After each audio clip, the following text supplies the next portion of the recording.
I'm thinking about the attack on that ice cream shop, and it strikes me that there's for Americans, there's sort of an analog in some of the riots that are now happening in the United States between Antifa and let's say white nationalists, for lack of a better way to frame it, and it seems like you also have radical instigators representing both sides that want to inflame other people, and whenever someone is killed, people that were wanting to cooperate get drawn into the anger. Yes, indeed.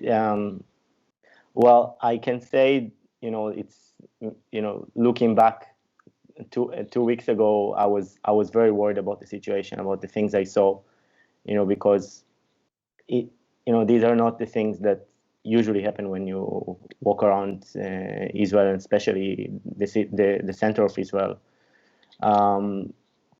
But I mean, when you compare it to the situation that took place around 20 years ago during the Second Intifada, back then it was very, like, the tension was very high. I remember what it was like growing up, in Israel back then. I remember that it was frightening to even go on a bus or to go to a shopping mall, because you never know if a terrorist would have come to commit a suicide bombing attack. So we don't have these things nowadays in Israel, and back then we didn't have the wall between Israel and the West Bank, so it was pretty easy for terrorists from the West Bank to enter Israel back then. Not to mention that Hamas had much more influence in the West Bank back then.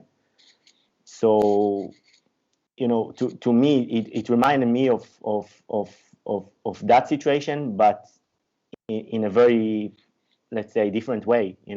Back then you would see, like, we had terrorists coming, with, like, single terrorists coming to a shopping mall or a bus or something like that.